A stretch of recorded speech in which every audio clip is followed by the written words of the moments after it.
Okay.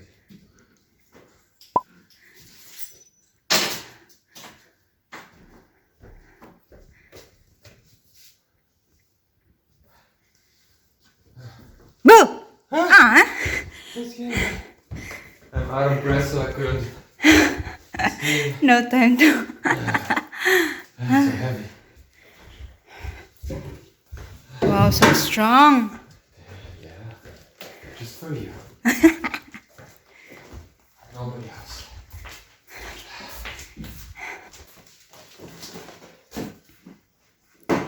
Is it all the stuff? Can you check?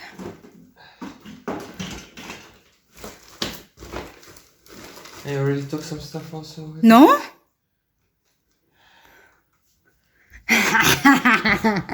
Of course it did.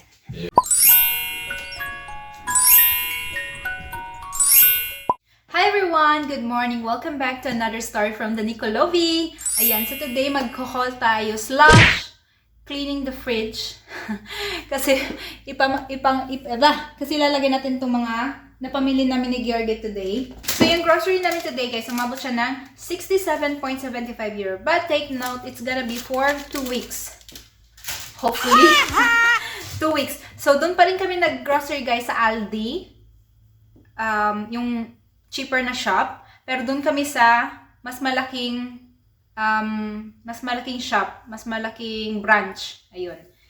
Kasi doon dito sa malapit sa amin, konti lang yung option nila. So doon sa kabila is mas marami. So mas masaya. Ayan, so let's go. Let's clean the fridge. Empty muna natin and then ilagay natin itong mga napamili natin. So, tara!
I'm back. So, nagmerienda lang ako. I'm back! So, nagmerienda lang ako saglit. Ayan, tingnan natin yung fridge. Ang ganda na niya, guys, kasi punong-puno siya. So, tara. Papakita ko sa inyo. Ayan! Abot ba yan ng 2 weeks? Abot naman siguro yan ng 2 weeks, no? So, ito yung mga pinamili namin kanina. Itong buns. Napakita na ni Georgie yan. Ayan. Tapos yung egg. 2 box. Ayan, nandito na yung isa. Tsaka yung donut. 4 to, guys. Pero kinain na namin ni Georgie yung 2 on the way. Mura lang din siya. Nasa 1 euro something ang atay siya.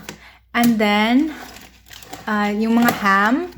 Tsaka salami. Tsaka bumili kami ng isang malaking ano ba to, lata? Lata ng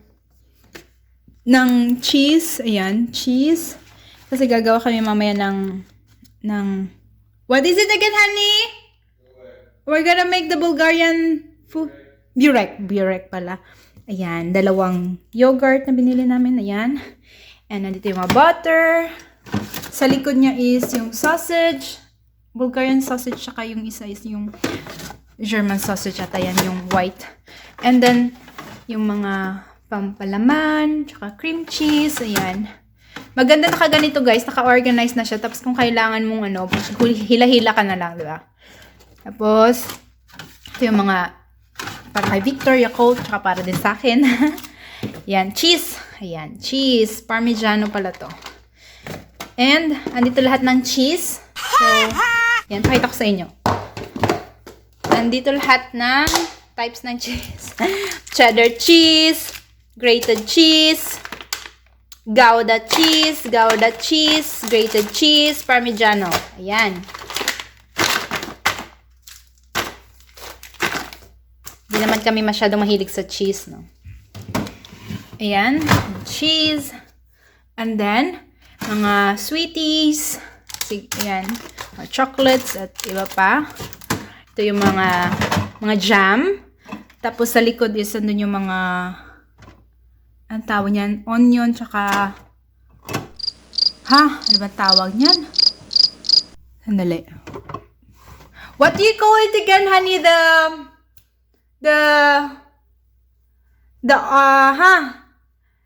Like the cucumber with vinegar?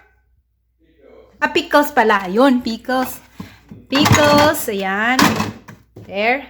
And then, yung cans, and yung juice. 2 bottle ng juice, 2 bottle din ng yung mga chocolate drink, and strawberry drink, and bottles of milk for Victor. Tsaka yung aming mga gulay-gulay. Gulay-gulay. Ayan. Tsaka dito, wala masyado. Eggs lang. Ayan. Tsaka, ayan. Ay, nakalimutan ko. Dapat pala bubili ako ng ito. Parang hindi ko nakita meron silang ganito. Next time. Ano ko, guys. Cream. Nag-iisang cream ko. Meron pang perdolan, paracetamol, ayan. Ito siya is, ano siya, guys, pang soup, pang Japanese, ano ba tong soup? Basta, lalagay ko na lang pag naalala ko. Lalagay ko sa, sa screen pag naalala ko. Ayan. Then yung mga ketchup and mayo. Ito, matagal na to dito, guys. Feeling ko hindi na to maganda. Hindi na to okay. Tatapon na siguro namin yan. And itong wraps para sa burek. Yan! So, yun na, guys. Yun na yun siya. Ang aming fridge. Ayan. Blurry. Ayan, guys. So, yun na yun siya. Ang aming grocery for 2 weeks, hopefully. Tsaka ito is still good. So, that's it for today's vlog, guys. I hope nag-enjoy kayo. And, of course, don't forget to like, comment, and subscribe. And let me know in the comment section kung ano yung mga favorite na grocery hauls ninyo or yung mga favorite grocery items ninyo. And yeah, see you on our next one. Bye!